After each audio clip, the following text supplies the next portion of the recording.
আজকে ফ্রাইডেতে আপনাদের সাথে নতুন একটা রেসিপি আমি শেয়ার করব। এটা হচ্ছে আমার হাজব্যান্ডের খেতে মন চেয়েছে, সে ইউটিউবে দেখেছে, তাই বলতেছে আমাকে সকালবেলা ঘুম থেকে উঠেই বলতেছে তুমি আজকে ডিমের বিরিয়ানি রান্না করো। আমি তো শুনে প্রায় অবাক হয়ে গেছি। Hello everyone, welcome to my another blog. আমি ফারজানা চলে আসলাম HR ফারজুর ডেলি ব্লগ থেকে। আজকে ডিমের বিরিয়ানি রান্না করব। এটা শুনে আপনারা অবাক হচ্ছেন, আমিও অবাক হয়েছি। আমার হাজব্যান্ড হঠাৎ করে বলতেছে ডিমের বিরিয়ানি খাবে। সে নাকি দেখেছে ইউটিউবে, তার সেটা দেখে খেতে মন চেয়েছে। এখন আর কি করার, হাজব্যান্ডের আবদার কি আর ফালানো যায়? তার প্রত্যেক ফ্রাইডেতে একটা না একটা যে কোনো একটা নতুন আইটেম তাকে রান্না করে খাওয়াতেই হবে আমার ভাই। কি করার, মেয়েদের জীবন মনে হয় এমনই। হাজবেন্ড কি খেতে পছন্দ করে, ছেলে কি খেতে পছন্দ করে, শাশুড়ি মা, তারপর ফ্যামিলির সবাই কি খেতে পছন্দ করে, সেটাই সবারটা দেখতে গেলে নিজেরটাই অনেক সময় ভুলে যেতে হয়। এটাই হচ্ছে আসলে মেয়েদের জীবন।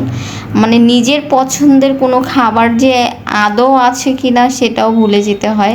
বাবার বাসা থাকলে নিজের পছন্দের খাবার সবার আগে বলে ফেলি, মা এটা রান্না করবে আজকে ফ্রাইডে, এটা না রান্না করলে আমি বাসায় খাবো না, এইভাবে বলি। শ্বশুর বাসায় কি এটা বলা যায়? বলা যায় না। শ্বশুর বাসায় কে কী খাবে সেটাই মেন, সেটাকেই প্রাধান্য দিতে হবে, সেটাই রান্না করতে হবে। বাট আমরা যে কি খেতে চাই সেটা তাদের মাথায় আর আসে না, তারা কি খাবে সেটাই হচ্ছে মেন। যাই হোক, এখানে হচ্ছে বিরিয়ানি রান্না করার জন্য সব কিছু দিয়ে দিলাম। এই বিরিয়ানিটা একটু অন্যরকম। এখানে হলুদ, মরিচ, তারপরে ধনিয়ার গুঁড়া ফাঁকি, তারপর হচ্ছে মরিচের ফাঁকি, সব কিছু দিয়ে মিক্স করে তারপর হচ্ছে এখানে দিয়ে দিব আমরা বিরিয়ানির মশলা অবশ্যই দেখেছেন, দিয়ে দিলাম।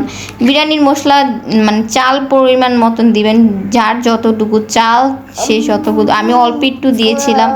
যাই হোক, আমার ছেলের বয়সটা একটু ইগনোর করবেন। রিহান যেহেতু আমার এখানে খেলা করছে, তার বুম গাড়ি দিয়ে খেলা করছে, এই জন্য তার শব্দটা শুনতে পাচ্ছেন। তারপর এইখানে এই যে দেখেন তেল উঠে গেছে, তেল উঠে যাওয়ার পরে দিয়ে তেল উঠে যাওয়ার পরে দিয়ে আমরা দিয়ে দিব চালটা দিয়ে ভালোভাবে কষিয়ে নিব। আসলে বিরিয়ানি যেভাবে রান্না করেন এটাও সেম ওইভাবে। এইখানে খালি একটু হলুদ, মরিচ, ধনিয়ার গুঁড়া ফাঁকি এইগুলোই দিতে হবে, এছাড়া আর কিছুই না। আর হচ্ছে বিরিয়ানি রান্না করতে গেলে তো আমরা অবশ্যই বিরিয়ানির মশলা দিই, তাই না? এখানেও সেম ওইটাই দিতে হবে। এখানে কষে গেলে তারপর হচ্ছে আমরা আলুটা দিয়ে দিব, ডিমটা দিব পরে, কারণ হচ্ছে ডিম যেহেতু নরম, চালের সাথে যেভাবে মিক্স করতে গেলে ভেঙে যাবে, এই জন্য আমরা ডিমটা দিব না এখন, ডিমটা একদম লাস্টে দিয়ে দিব। আর হ্যাঁ, বিলিভ মি ভাই, এটা এত মজা হবে আমি তো বুঝতেই পারিনি।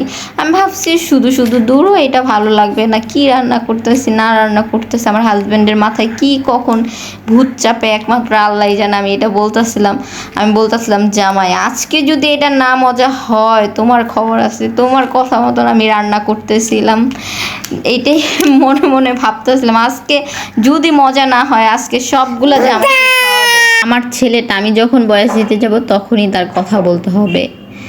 যাই হোক, ওর বয়সটা সব একটু ইগনোর করবেন। সে খেলা করতেছে, সে ঘুমায় না, সে ঘুমায় রাত্রে 4টা বাজে।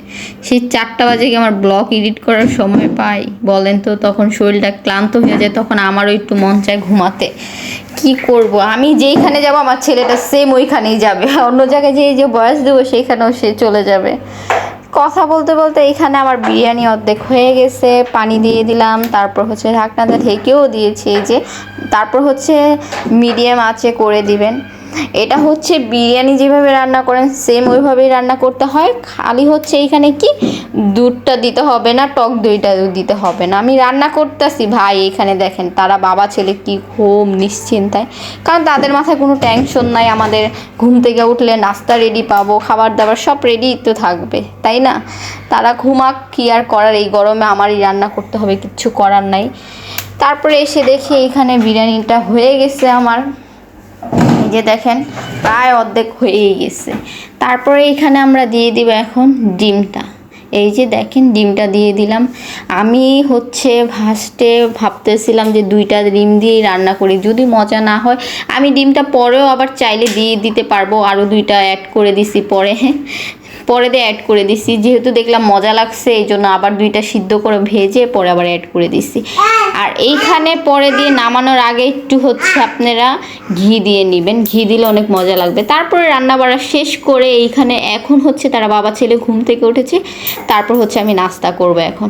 ভাই আমার হাজবেন্ড যে পর্যন্ত আমার সাথে বসে না খায়, আমি সত্যি আমার কেন জানি খেতে ভালো লাগে না, আমি আমার হাজবেন্ডকে ছাড়া খেতে পারি না, এটা কেন জানি। সবার ক্ষেত্রে আমি জানি না সবার কেমন হয় কিনা, বাট আমার এমন হয়।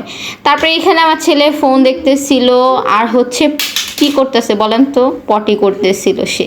আর হ্যাঁ, অবশ্যই কমেন্ট করে জানাবেন কে কোথা থেকে আমার ব্লগটা দেখতেছিলেন, আর আমার ব্লগটা আপনাদের কাছে কেমন লাগে, আর কি এরকম ব্লগ চাচ্ছেন আপনারা, কি নিয়ে ব্লগ চাচ্ছেন অবশ্যই কমেন্ট করে জানাবেন।